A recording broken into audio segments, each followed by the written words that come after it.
অবৈধ ভবনে চলছে 5 তারকা হোটেল শেরাটন। অনুমতি ছাড়াই ভবনটি তৈরি করে বোরাক রিয়েল এস্টেট। রয়েছে চাঞ্চল্যকর তথ্য। ময়মনসিংহের ফুলবাড়িয়ার আতঙ্ক, সংসদ সদস্য আব্দুল মালেক সরকার বেপরোয়া কর্মকাণ্ডে অতিষ্ঠ স্থানীয়রা। হত্যা, মারধর ও চাঁদাবাজির অভিযোগ। ব্যথানাশক মরফিনের সংকট, ব্যাহত কিডনি চিকিৎসা। 18 টাকার মরফিন বাইরে থেকে কিনতে হচ্ছে 180 টাকায়। গরিবের হকে এবারও ভাগ বসালেন ট্যানারি ব্যবসায়ীরা। দাম নেই পশুর চামড়ার, অভিযোগের আঙুল সিন্ডিকেটের দিকে। এবং পাহাড়ি ঢলে তলিয়েছে সুনামগঞ্জের পশ্চিম বাজার, সাহেদবাড়ি ঘাট ও মধ্য বাজার। দিশেহারা হাজারো পরিবার। দর্শক দেখছিলেন শিরোনাম সংবাদ সকালের, সঙ্গে আছি আমি কানিজ লাবণী। দর্শক এবার চলে যাচ্ছে বিস্তারিত সংবাদে। অবৈধ ভবনে চলছে রাজধানীর বনানীতে 5 তারকা হোটেল শেরাটন। শুধু সিটি কর্পোরেশনের সাথে চুক্তি ভঙ্গ নয়, রাজধানী উন্নয়ন কর্তৃপক্ষ, রাজুক ও সিভিল এভিয়েশনের অনুমতি ছাড়াই ভবনটি তৈরি করেছে বোরাক রিয়েল এস্টেট। দেশ টিভির অনুসন্ধানে বেরিয়ে এসেছে চাঞ্চল্যকর আরও নানা তথ্য। অবৈধভাবে ভবন করে সিটি কর্পোরেশনের হাজার কোটি টাকার সম্পদ দখলে নিয়ে এম এ আজিমের 2 পর্বের ধারাবাহিকের আজ প্রথম পর্ব। ছবি তুলেছেন মারুফ হাসান খান। নিয়মনীতির তোয়াক্কা না করে বনানীর আকাশে মাথা তুলে দাঁড়ানো সর্বোচ্চ এ শেরাটন ভবন এখন গলার কাটা হয়ে আটকে আছে দেশের বিমান চলাচলে। আশপাশের সব ভবন সিভিল এভিয়েশনের নিয়ম অনুযায়ী উচ্চতায় 200 ফিটের মধ্যে হলেও 28 তলার শেরাটন ভবন উচ্চতায় প্রায় 350 ফিটেরও বেশি, যা শাহজালাল আন্তর্জাতিক বিমানবন্দরে বিমান ওঠানামার জন্য এখন বড় ঝুঁকির কারণ। শাহজালাল ইন্টারন্যাশনাল এয়ারপোর্টের যদি ধরে রেফারেন্স ধরে যদি আমরা করি, তাহলে এটার হাইটটা বেশি আছে। এটা একটা ঝুঁকি আমাদের এভিয়েশন থেকে যাচ্ছে। বিষয়টি রাজধানী উন্নয়ন কর্তৃপক্ষ রাজুককে বারবার অবহিত করেছেন তারা। তাদেরকে ক্লিয়ারেন্সটা দিয়ে দিয়েছে হলো তাদের সিটি কর্পোরেশন, আমাদের কনসেন্ট ছাড়াই তাদের দিয়ে দিয়েছিল। কি করেছে রাজুক জানতে গেলে বেরিয়ে আসে থলের বিড়াল। শুধু সিভিল এভিয়েশন নয়, তাদেরও অনুমতি ছাড়াই খোদ সিটি কর্পোরেশনের জমিতে অবৈধভাবে গড়ে তোলা হয়েছে ভবনটি। কততলা অনুমোদন নেওয়া হয়েছে এবং কি অকুপেন্সিতে অনুমোদন দেওয়া হয়েছে সেই ধরনের কোনো তথ্য প্রমাণ রাজধানী উন্নয়ন কর্তৃপক্ষের কাছে সংরক্ষিত নয় এবং এই ভবনটি রাজধানী উন্নয়ন কর্তৃপক্ষ কর্তৃক অনুমোদিত নয়। বিষয়টি নিয়ে কথা বলতে শেরাটনে গেলে বাধার মুখে পড়তে হয় তাদের নিরাপত্তা বিভাগের। কর্তৃপক্ষের কোনো ফোন নম্বর পর্যন্ত তাদের কাছে নেই বলে জানায়। আমাদের লেভেলে আসলে ম্যানেজিং ডিরেক্টরকে রিচ করার বা গিয়ে ইনফরমেশন নেওয়ার আমার আসলে স্কোপ নেই। তবে থমকে থাকে না দেশ টিভির অনুসন্ধান। বেরিয়ে আসে আরও চাঞ্চল্যকর তথ্য। ভবন নির্মাণের চুক্তি হওয়ার পর থেকেই অনিয়ম আর দুর্নীতি শুরু করে শেরাটন ভবনের নির্মাতা প্রতিষ্ঠান বোরাক রিয়েল এস্টেট। সিটি কর্পোরেশনের 44 কাঠা জমি বরাদ্দ দিলেও বোরাক দখলে নেয় 60 কাঠা। 14 তলা ভবন নির্মাণের চুক্তি করে 30 তলার ফাউন্ডেশন নিয়ে করা হয় 28 তলা। প্রথমে একটি সুপারমার্কেট নির্মাণের অনুমতি নিয়ে 2টি ভবন করে একটিতে গড়ে তোলা হয়েছে 5 তারকা হোটেল শেরাটন। এসব বিষয়ে কথা বলতে বোরাক রিয়েল এস্টেটে গেলে অভ্যর্থনা বিভাগ থেকে জানানো হয় প্রতিষ্ঠানের ব্যবস্থাপনা পরিচালক দেশের বাইরে। এ বিষয়ে কথা বলার নেই আর কেউ। পুরোটাই এখন নিজের হাতে, ওনার অন্য কোনো বায়ার মাধ্যমে কাজ করতে হবে।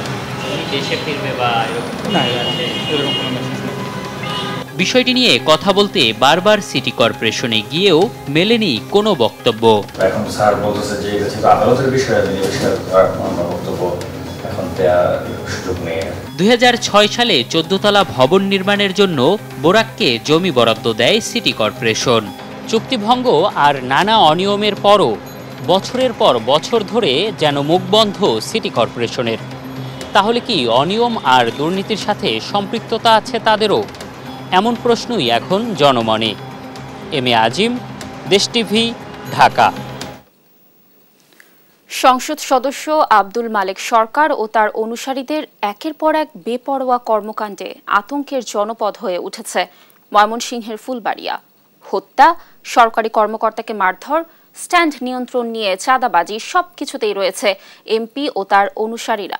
স্থানীয় আওয়ামী লীগ নেতারা বলছেন, সংসদ সদস্যের এমন কর্মকাণ্ডে রাজনীতিতে বাড়ছে অস্থিরতা।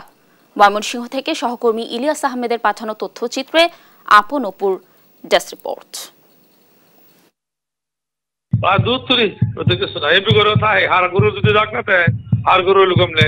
ভালো হচ্ছে, ভালো কেটা আমার কাছে থাকবে না, তার কাছে মন্ত্রীর কাছে কেটা থাকবে না, কেটা কার কাছে থাকবে। অডিও কথোপকথনটি সংসদ সদস্য আব্দুল মালেক সরকারের। গত 13ই মে দুই গ্রুপের সংঘর্ষে তার অনুসারীদের হাতে আক্তারুল আলম শুভ নিহতের পর এমন বক্তব্যে সমালোচনার ঝড় উঠেছে।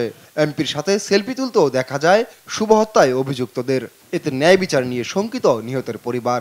যারা এই হত্যাকাণ্ডের সাথে জড়িত, জয়নাল, আরিফ গং, তাদেরকে উনিও ময়মনসিংহ মেডিকেল থেকে রেফার করে নিজে নিয়ে ঢাকা নিয়ে গেল। অডিও ভিডিও শুনলাম, এটা কিভাবে হয় আমি আপনাদের কাছে এটাই প্রশ্ন আমার। আপনারা আমাদেরকে সাহায্য করবেন এই পর্যন্ত, যাতে আমরা সুষ্ঠু বিচার পাই আমার ছেলে।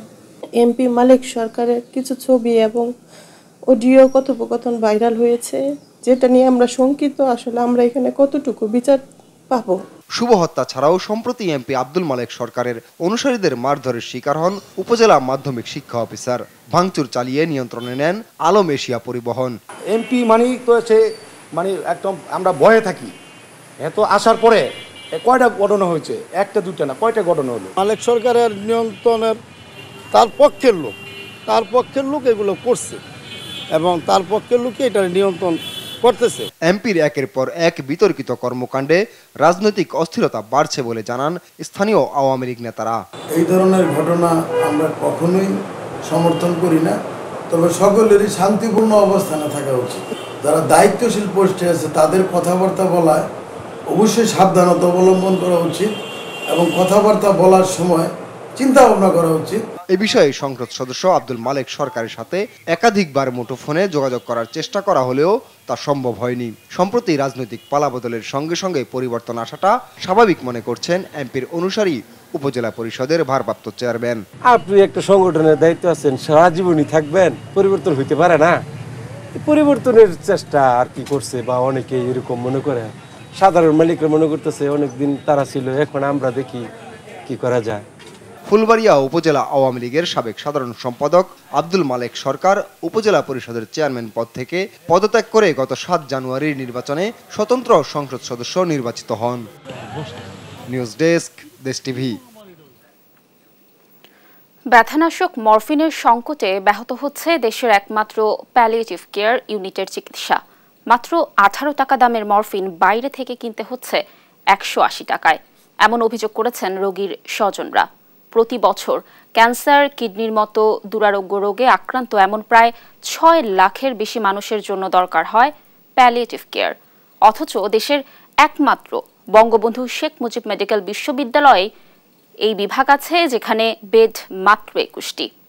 হাসান মাহমুদের রিপোর্ট। কুয়েটের 2017-18 সেশনের শিক্ষার্থী প্রান্ত। সৌম্য শান্ত স্বভাবের টকবগে যুবক ছটফট করছেন বঙ্গবন্ধু শেখ মুজিব মেডিকেল বিশ্ববিদ্যালয়ের প্যালিয়েটিভ কেয়ার বিভাগে।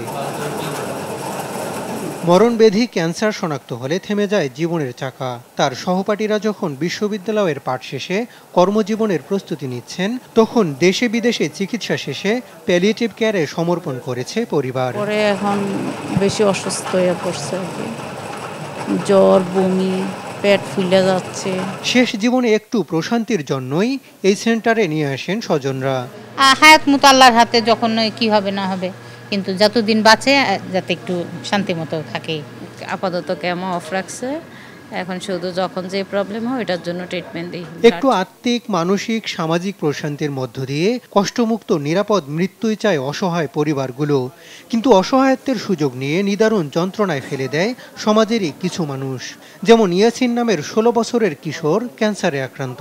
প্রতিদিন মরফিন নামক ব্যথানাশক ওষুধই তার স্বস্তির একমাত্র অবলম্বন। কিন্তু 18 টাকা মূল্যের মরফিনের 1 ডোজ কিনতে হয় কমপক্ষে 180 টাকায়।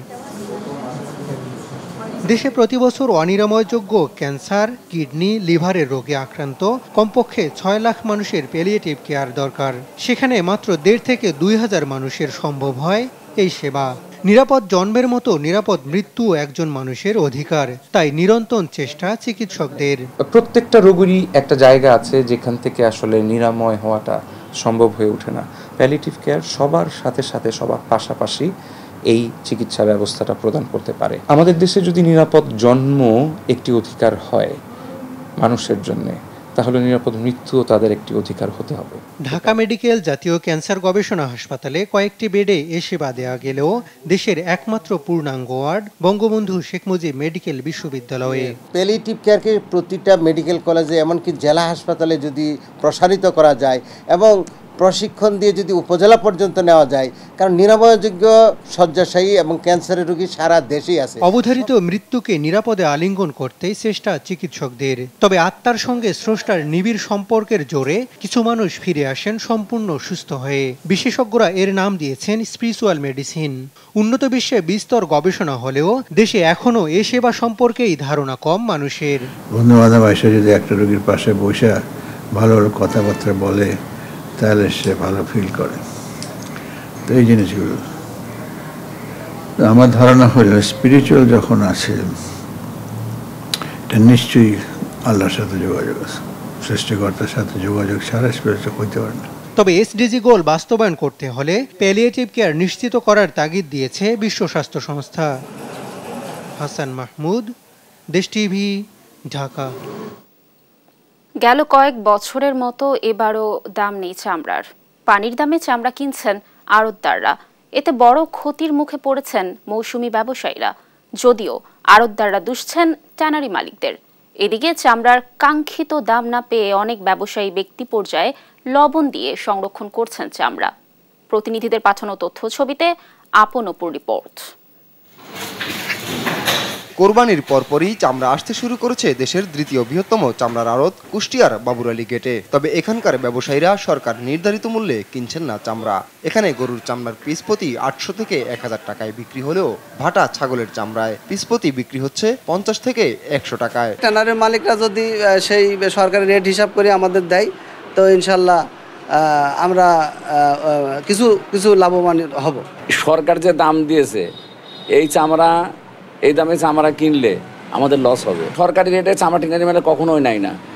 তারা বলে কি টেলিভিশন আপনাকে বলছে, কিন্তু আমরা তো বলিনি। বগুড়া চামড়া পট্টিতে এবার আমদানি কম বলছেন ব্যবসায়ীরা, আর আশানুরূপ দাম না পাওয়ার অভিযোগ খুচরা বিক্রেতাদের। এখানে গরুর চামড়া 500 থেকে 700 টাকায় বিক্রি হলেও গাভীর চামড়া বিক্রি হচ্ছে মাত্র 200 টাকায়। ছাগলের চামড়ার দাম না পেয়ে নিতে হচ্ছে ফেরত। যারা বিক্রি করছেন দাম পাচ্ছেন চামড়া প্রতি মাত্র 5 থেকে 10 টাকা। পাড়া মহল্লা থেকে চামড়া কিনে মৌসুমি ব্যবসায়ীরা পড়েছেন লোকসানে। তাদের অভিযোগের তীর সিন্ডিকেটের দিকে। আরে কিনছিলাম 600 650, বেচলাম 400, 4-5 জায়গার দেখালে একই। এটা সিন্ডিকেট, এটা পুরোটাই সিন্ডিকেট। 800-900 টাকার চামড়া কিনেছি, এখানে আসা আমরা সেখানে দাম পাচ্ছি 500-600 টাকা দাম বলতেছে। এদিকে ব্যবসায়ীরা দেখাচ্ছেন পুঁজি সংকট, পাশাপাশি দুষছেন ট্যানারি মালিকদের। ট্যানারিরা তো টাকা দিচ্ছে না, এই কারণে সবারই মোটামুটি ধস। আমরা না বাড়ালে চামড়া কেউ কিনবে না। আমরা ছাড়া কেউ নেই বর্তমানে বগুড়াতে। তারপরে আমাকে যেটুক পুঁজি আছে এইটুক দিই, আবার দেখা যায় হাফ টাকা দেয়। মৌলভীবাজারে বৃষ্টির কারণে এখনো পুরোপুরি শুরু হয়নি কোরবানি পশুর চামড়া বেচা কেনা। সদর উপজেলার বালিকান্দি চামড়া ব্যবসা কেন্দ্রে এসেছে অল্প সংখ্যক চামড়া। লবণ দিয়ে সেসব চামড়া সংরক্ষণে কাজ করছে তারা। আপন অপু, নিউজ ডেস্ক, দেশ টিভি। বিগত বছরগুলোর মতো এবারও চামড়ার ন্যায্য মূল্য থেকে বঞ্চিত সাধারণ কোরবানি দাতারা। গরু ও ছাগলের চামড়ার ন্যূনতম দাম সরকার নির্ধারণ করে দিলেও তা মানা হচ্ছে না কোথাও। এ নিয়ে ব্যাপক ক্ষোভ প্রকাশ করলেন অনেকেই। কেউ আবার আঙুল তুললেন ট্যানারি ব্যবসায়ীদের দিকে। কায়েস রাহাতের রিপোর্ট। বছর ঘুরে ফিরে এসেছে ঈদুল আজহা। ত্যাগের মহিমায় মহিমান্বিত হওয়ার কথা থাকলেও এই দিনেও স্বার্থ ত্যাগ করতে পারছে না একটি মহল। ফলে বিগত কয়েক বছরের মতো এবছরও পানির দামে বিক্রি হচ্ছে চামড়া। চামড়ার দাম আমরা ওরকম পাই নাই। সরকার যে রেট দিছে 1200 টাকা, আমাদের ওইরকম দিচ্ছে না। চামড়ার দাম আসলে সরকার বর্ধিত করা যে দাম, আসলে সেই দাম আমরা পাচ্ছি না। 300, 350, 400, কিছু কন্ডিশনে 450 কিনছি, 500 কিনছি, বিভিন্ন রেট আর কি। ব্যক্তিগতভাবে কুরবানিদাতাদের চামড়া ভেদে বিক্রি করতে হচ্ছে 500 থেকে 700 টাকার মাঝে। অন্যদিকে মহল্লা থেকে যারা চামড়া সংগ্রহ করেন তারা সেই চামড়া পাইকারদের কাছে বিক্রি করছেন 800 থেকে 900 টাকার মাঝে। মহল্লার ভিতরে মাল কিনা 800, 850 কিনা, আর বাইরে মিলে 700, 750। আমরা কিনতেছি এই মহল্লা থেকেই, আমরা 600, 700, 500 এভারেজ এরকম কিনতেছি।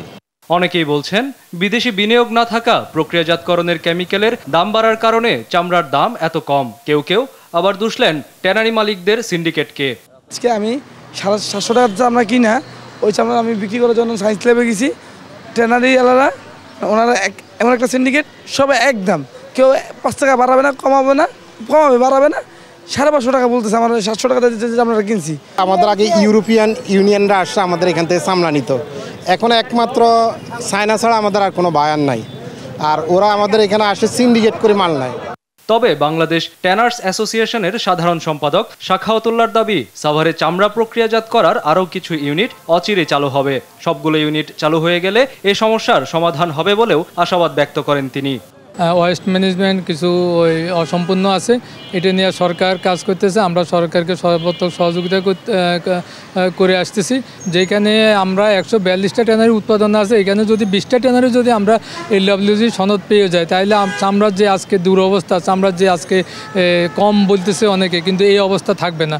ইসলামিক বিধান অনুযায়ী চামড়া বিক্রির এই অর্থের দাবিদার মূলত নিম্ন আয়ের মানুষেরা, ফলে তারা বঞ্চিত হচ্ছেন তাদের অধিকার থেকে।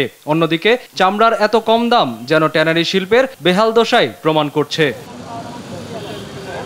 কায়েস রাহাত, দেশ টিভি, ঢাকা। দর্শক, সংবাদ সকালে আরো থাকছে। আমের রাজধানী চাঁপাইনবাবগঞ্জে আমের ভরা মৌসুম, দিনে 200 ট্রাক আম যাচ্ছে সারা দেশে। দাম নিয়েও সন্তুষ্ট চাষিরা।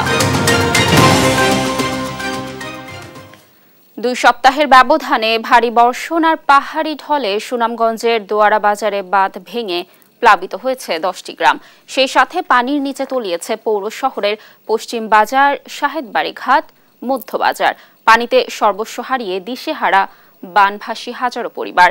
নেই ঈদ আনন্দ, নিজেদের ঘর, ধান, চাল পানিতে ডুবে সড়কেই দিন কাটছে অনেক পরিবারের। গেল 2 দিন ধরে চিড়ামুড়ি খেয়েই দিন কাটছে তাদের। টানা কয়েকদিন বৃষ্টি অব্যাহত থাকায় আর পাহাড়ি ঢলের কারণে প্রতিনিয়ত বৃদ্ধি পাচ্ছে সুরমা, চেলা, খাসিয়ামারা ও চিলাই নদীর পানি। দোয়ারা বাজার, বগলা বাজার, শরীফপুর গ্রামের পাশের সড়ক ও দোয়ারা বাজার, বাংলা বাজার ব্রিটিশ সড়ক পানির নিচে তলিয়ে যাওয়ায় সদরের সঙ্গে যোগাযোগ বিচ্ছিন্ন হয়েছে।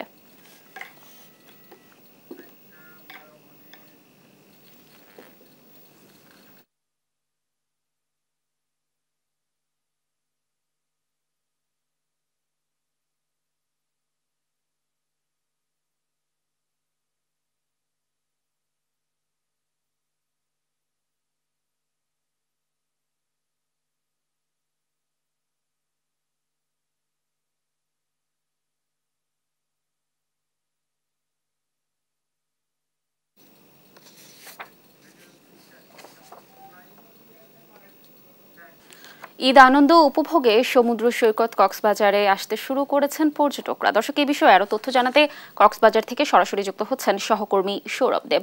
সৌরভ, সমুদ্র সৈকতে পর্যটকদের ভিড় কেমন দেখছেন? হোটেল মোটেল কর্তৃপক্ষরা কি বলছেন, কি তথ্য রয়েছে জানাবেন আমাদের।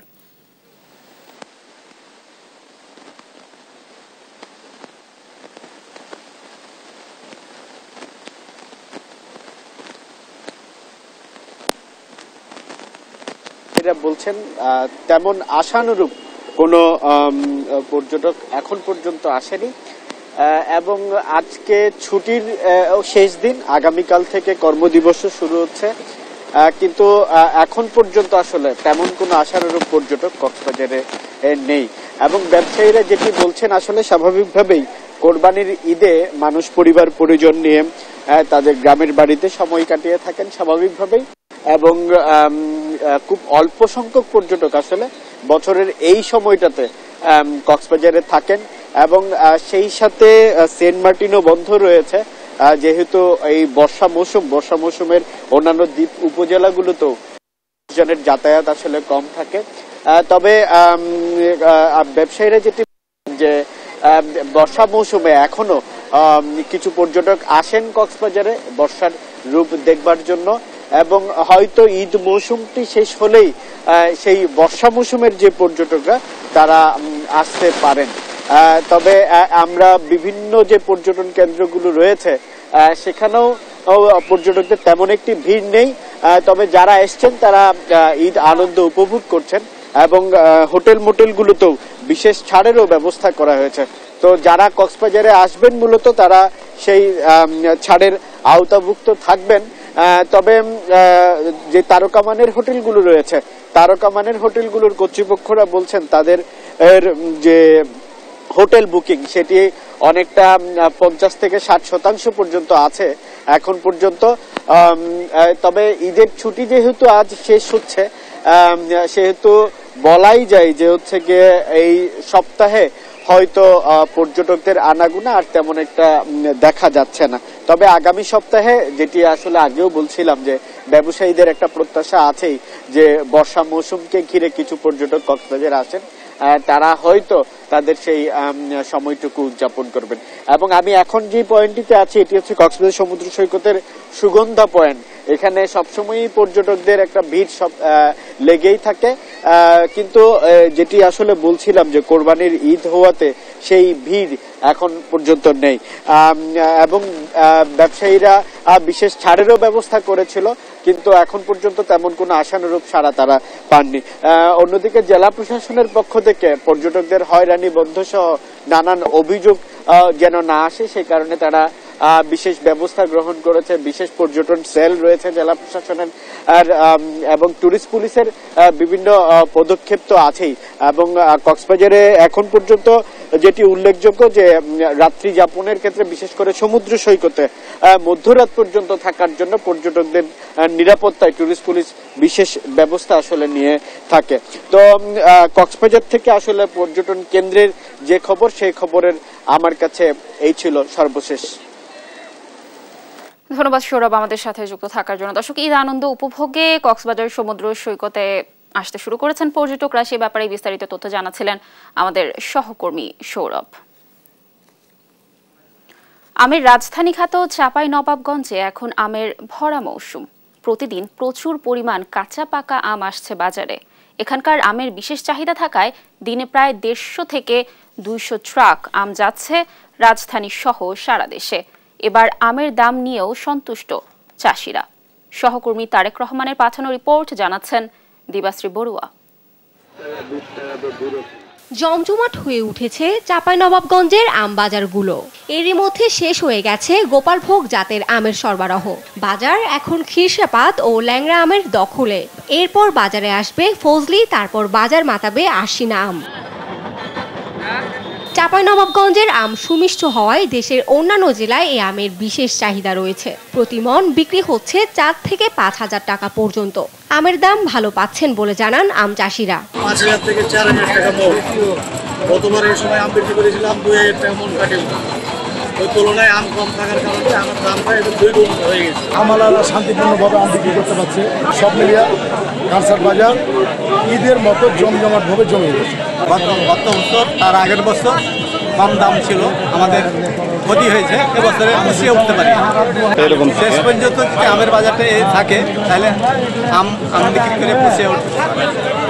চাঁপাইনবাবগঞ্জের আম মানে ও গুণে ভালো হওয়ায় দেশের বিভিন্ন প্রান্তে এর চাহিদা বেশ। তাই প্রতিদিন এখান থেকে আম যাচ্ছে দেশের বিভিন্ন জেলায়। ডিস্ট্রিক্ট থেকে এখানে চাঁপাইনবাবগঞ্জে আমটা কিনে একটু ভালো।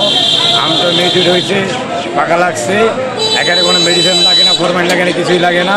আমগুলো অনেক ভালো। অন্য বছর থেকে অনেক বৃদ্ধি। গত বছর কৃষক ছিল 1900-2200। চাঁপাইনবাবগঞ্জ থেকে দৈনিক প্রায় 150 থেকে 200 ট্রাক আম রাজধানী সহ সারা দেশে যাচ্ছে বলে জানান আম আড়তদার সমিতি। আমাদের এই কাঁচহাট আম বাজার থেকে 150 থেকে 200 ট্রাক আম যে দেশের সব জেলায় বাজারজাত হচ্ছে এবং এটা সামনেতে 400 থেকে 500 পর্যন্ত আমাদের এই কাঁচহাট বাজার থেকে আম প্রতিদিন বাজারজাত হবে। শেষ পর্যন্ত আমের বর্তমান দাম বহাল থাকলে এবার ভালো লাভের আশা চাষিদের। নিউজ ডেস্ক, দেশ টিভি। দর্শক, সংবাদ সকালে আরো থাকছে। ওয়েস্ট ইন্ডিজের দেয়া 219 রানের টার্গেটে ব্যাট করছে আফগানিস্তান। 2 রানের জন্য সেঞ্চুরি মিসের আক্ষেপ উড়ানের।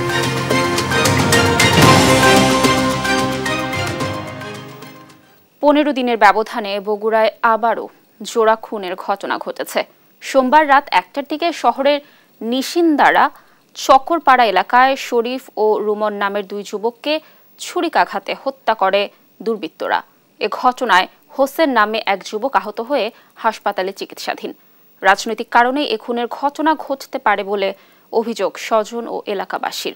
পুলিশ বলছে দ্রুতই গ্রেফতার করা হবে অপরাধীদের। সঞ্জু রায়ের প্রতিবেদনে ডেস্ক রিপোর্ট। সন্তানকে হারিয়ে এভাবেই আহাজারি করছিলেন বগুড়া সদরের নিশিন্দারা চকরপাড়া এলাকার এই মা।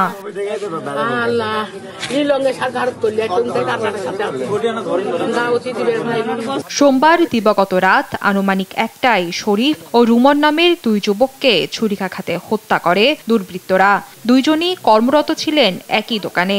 পাশাপাশি দুর্বৃত্তদের আঘাতে গুরুতর আহত হয়ে বর্তমানে বগুড়া শহীদ জিয়াউর রহমান মেডিকেল কলেজ হাসপাতালে চিকিৎসাধীন রয়েছেন হোসেন নামে আরও এক যুবক। কি কারণে এই দুই যুবককে হত্যা করা হলো তার কোনো উত্তর মেলাতে পারছেন না নিহতের স্বজন বা এলাকাবাসী। আবার ঘটনার সময় এলাকার বর্তমান ও সাবেক কাউন্সিলরের ঘটনাস্থলে আসা নিয়েও প্রশ্ন তোলেন এলাকাবাসী। হোসেন বলতেছে আমি আমার পায়ে আসছে, আমরা জানি শুধু ওকে করছে। পরে আমরা দৌড়ি করতেছি, পরে যাই দেখি যে শরীফ পড়ে আসছে আর রুমন পড়ে আসছে। টিপু কমিশনার আসছিল, হিমু কমিশনার আসছিল, রিটু আসছিল, মিটু আসছিল, ত্রিপুরা 5-6 ভাই আসছে। ওদের সঙ্গে ছেলে পেলে আসছিল না হলেও 15-20 জন হুন্ডা নিয়ে আসে এখানে দাঁড়াচ্ছে। ওরা ওই পাশ থেকে আসতেছিল বলে এই সময় অগ্রক পায়ে গুলি করছে। এই জোড়া হত্যাকাণ্ড নিয়ে রহস্যের ডালপালা বাড়ছে। কেউ বলছেন স্থানীয় প্রভাবশালী নেতার স্বজনকে ইফটিজিং এর জের, আবার কেউ বলছে দুর্বৃত্তদের ভুল নিশানার বলি হয়েছেন শরীফ ও রুমন। গ্যাসের চাউলের দোকান আছে শরীফের, আর রুমনও ওই দোকানে কাজ করে। দুটোই মনে করেন কর্মজীবী। টিপু আর হিমু আর কাউন্সিলর হয়ে এই দূরে হত্যা করলো। তদন্ত করে দ্রুতই অপরাধীদের আইনের আওতায় আনা হবে বলছে পুলিশ। প্রাথমিকভাবে আছে, এই মুহূর্তে বলার মতো কিছু নেই। আমরা আমাদের তদন্ত শুরু করেছি, আমরা চেষ্টা করছি যে মূল বিষয়টা জানার জন্য। এর আগে গত 2 জুন শহরের বনানীতে একটি আবাসিক হোটেলে মা ও ছেলের হত্যার ঘটনা ঘটে। সেই ঘটনায় ঘাতক গ্রেপ্তার হলেও এর মাঝে কাহালুতে আবারও ঘটে শীর্ষ সন্ত্রাসী ব্রাজিল হত্যাকাণ্ড। নিউজ ডেস্ক, দেশ টিভি।